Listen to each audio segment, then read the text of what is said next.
Welcome back to Bombastic Nation and Ting and Ting and Ting. I'm Mr. Giant and I'm back with some more vibes for all you. And this one we're going to do here is called English Counties Explained.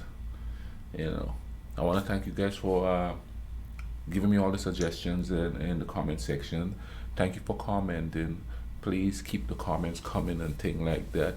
Drop a like on the video to let me know, you're all liking it so I could continue doing what I'm doing. You understand what I'm say? But this one here is called English Counties Explained. And we're going to go ahead and YouTube and Simmer and have these counties explained. Hey, a tropical boy want to know. Welcome to Mapmen. We're Tupmen, and here's Tip Map.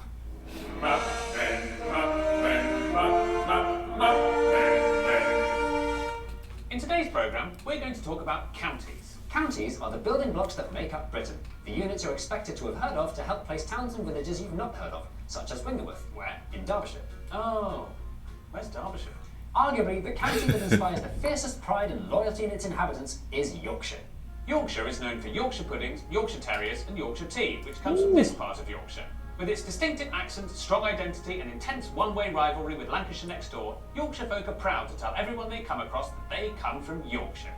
And they're all wrong to do so, because Yorkshire doesn't exist. Yes, it does. Alright, show me a map with Yorkshire on it. Okay. Here. This map of the 39 counties of England clearly shows a county called Yorkshire. But this map of the 48 counties of England shows separate north, south, west and east riding of Yorkshire, but no single county called Yorkshire. Oh, wow. That is correct and up to date. So is mine. And so is this one. What's going on? We're doing mapmen. No, I mean with the counties. Well, the definition of county in Britain is a minefield of anomalies, asterisks, confusions, vague areas and contradictory Wikipedia articles. The more you look for answers about what a county really is, the more questions you come across. Which is perhaps why no one's attempted to do a video about them before. Even Google Docs won't let you type the word county without suggesting, did you mean country? But we're not taking citation needed for an answer. It's time to do some actual research to find out once and for all, what is a county? And go! Right, now that we've eaten all those biscuits, should we start doing some research? I've done it all. The first time... He said biscuits. And a funny story about biscuits for me. On the island, we call cookies sweet biscuits. And come in here and everybody keeps saying cookies, cookies, cookies. And I'm like, that's sweet biscuits. What are you all talking about? You know what I mean? So he just called what looks like cookies sweet. He called it just biscuits. So I wonder if the putting the sweet before it's an island thing, or crackers is biscuit. We call crackers biscuits. Yeah. So there it is. So crackers is biscuits. Cookies is sweet biscuits. After all these years, ding, ding, ding, ding, the realization hit me. But I know that this ain't got nothing to do with counties, but he said biscuits and he was eating cookies and that memory just come up there. But it's interesting now that they're going to explain the counties and stuff like that. Because where I'm from, we have parishes. Here we have counties too, but it's pretty much cut and dry. I live in Cabell County, then there's Wayne County out there. And what else we got around here? Oh, I don't remember them. I just know the ones that live close by. Kanawha County, I think. That's a little ways up the way. But it's pretty much cut and dry, the counties here. So according to him, it's sort of, according to the maps they put up, there seem to be some disparities and stuff there. So let's see what they are talking about. England was split into what we now call counties was back in the 10th century when King Aethelstan wanted to make sure all the same laws were being obeyed and all the same taxes were being collected all across England. Which, curiously, is the opposite reason why you divide a nation up nowadays. He split his kingdom into bite-sized, manageable chunks and sent an earl to be in charge of each one of them. How they got their names tells you a bit about how they were formed. These were named after ethnic groups or old kingdoms that existed before England. These ones that end in sex were part of the Saxon kingdoms which spread across the south of England. And these ones took their name from the most important town, the county town, and added the Anglo-Saxon word shear on the end, the same word that sheriff comes Oh. Sheriff. Ooh. from. And for our American viewers, it's pronounced shear, not shire. Actually, it's pronounced shire, not sheer, plebs. Over the centuries, these areas have been controlled by earls, dukes, sheriffs, lords, and at one point, counts, which is how they came to be known as counties. The precise location of exactly where one county stopped and another one started wasn't important in those days. Nobody tried to draw the boundaries on a map until the 1080s when the Normans did a survey. Hello, Norman. I've done a survey of all the people who say they live in Worcestershire. Thanks, Norman. I'll just add that to my survey of all the people who say they live in Gloucestershire. Oh dear. Oh dear. And that's how the fuzzy county borders became sharp lines, but with lots of panhandles, detached areas, exclaves and squiggly bits. England's counties varied massively in size. The biggest, Yorkshire, was half the size of Wales, and the smallest, Rutland, was roughly the size of a Wales with 0 cities and frankly had no business being a county. Harsh. But these differences didn't really matter until... In 1888, the Prime Minister Lord Salisbury established administrative counties, making democracy local. Each county would now have its own county council in the county town, in charge of local things like police, fire, council tax and so on. But some counties were too big to be easily manageable. Sussex got split into east and west. And Yorkshire was split into its historic ridings, a word that meant thirds. Ridings. Yeah, that sort of works. In addition to this, big cities were given the status of county borough, which made them independent from the county they were in, effectively taking the Leicester out of Leicestershire, Derby out of Derbyshire, and Nottingham out of Nottinghamshire. So does this all mean that a united Yorkshire hasn't existed since 1888? Well, not exactly. Strap in. The new administrative counties did not replace the historic counties. Both systems confusingly coexisted at the same time. And the confusion was only going to get worse. Lots of towns in Britain had the same name, This often caused confusion, with many people's letters being delivered to the wrong place. which is why from 18-something onwards, the Royal Mail required that every address had to end with a county. Because many post towns happened to spread inconveniently across county borders, the Royal Mail, for their own convenience, introduced the last thing Britain needed: another county's map. The post office's counties didn't match up with the historic ones or the administrative ones. For example, the town of Ugly with It seems like they just fixing as they go to make things politically easier.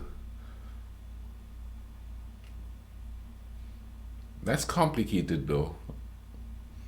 But as they go along, they're just like taking out names, changing names, putting in names. It's just crazy what's going on here. It's like feeling their way through everything. was in the county of Essex, but the address ended in Hertfordshire. Which meant there were now 3 interpretations of what county you lived in: historical, administrative, and or postal. As the centuries rolled on, the county system went from being confusing to being completely out of date. After the Industrial Revolution, Britain's new big cities were man-spreading themselves across county borders. And many county towns were no longer the commercial powerhouses they used to be. The once mighty city of York had fallen to 5th place in non-existent Yorkshire. The counties didn't reflect 20th century Britain in any cultural, practical, or meaningful Full sense. It was time for a complete shake-up. The year was 1972, a time of optimism and experimentation in the first episode of Rainbow. The Local Government Act of 1972 was a radical attempt at cleaning up the complicated, outdated counties mess both once and for all. Brand new metropolitan counties sprang into existence, with modern-sounding names like Merseyside, Greater Manchester, West Midlands, and Tyne and Wear. London, of course, wasn't included in any of this, as they'd already done their own thing 10 years earlier, which Jay has previously discussed on a video he made without me. At the same time, several traditional counties vanished overnight. It was county carnage. Huntingdonshire got eaten by Cambridgeshire. Wow. Hereford got banded with Worcester. Cumberland, Westmoreland, and this lump of Lancashire were all merged and given the horrible new name Cumbria. And silly little Rutland was sensibly absorbed by Leicestershire. That's crazy. All those people that were living there. Can you imagine the confusion? I mean, it's like everything just changed. Bam. I mean, there's changes now, and it's kind of confusing. So can you imagine? Because they had so many of them, and all of a sudden, to make things more efficient, they just change it up again. At some point, they're going to have to change it Nobody would again. have Battenberg denied it at yet another change to Britain's local authorities, but the government made a big mistake. They messed with Yorkshire. Yorkshire's borders got a complete medley, creating a new South Yorkshire, which was cheeky, but when the East Riding got taken out of Yorkshire altogether and became part of the new Humberside, that was not off. It was off. The previously Yorkshirean residents of Hull were not at all keen to be lumped with Grimsby on the other side of the River Humber. It was a particularly bizarre union given the Humber Bridge connecting the two sides hadn't even been built yet. There was an anti-Humberside campaign, and even anti-Humberside graffiti. All this kerfuffle forced the government's hand, and in 1996, Humberside quietly disappeared. As did other unpopular experiments like Cleveland and Avon. Hereford and Worcester once again became Hereford and Worcester. Show. Even ridiculous Rutland regained its status as England's smallest county.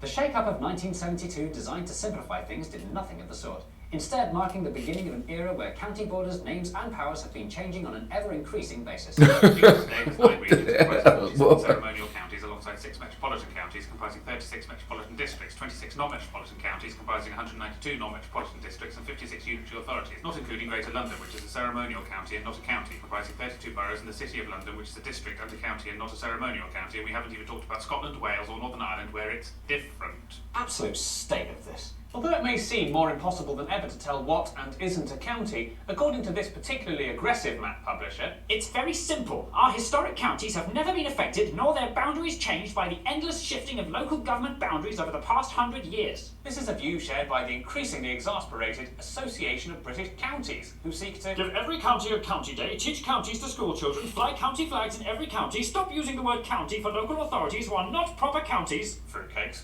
The reality is, unless you live in a county that's particularly unusually proud of itself, like Yorkshire, in general not much of a monkeys is given about the county you live in. And that might be because it just doesn't really matter. It's not like the USA, where laws vary from one state to the next. Even Royal Mail doesn't care anymore. Thanks to postcodes, putting a county on your address has been unnecessary since 1996, despite the boxes they make you fill in on Amazon.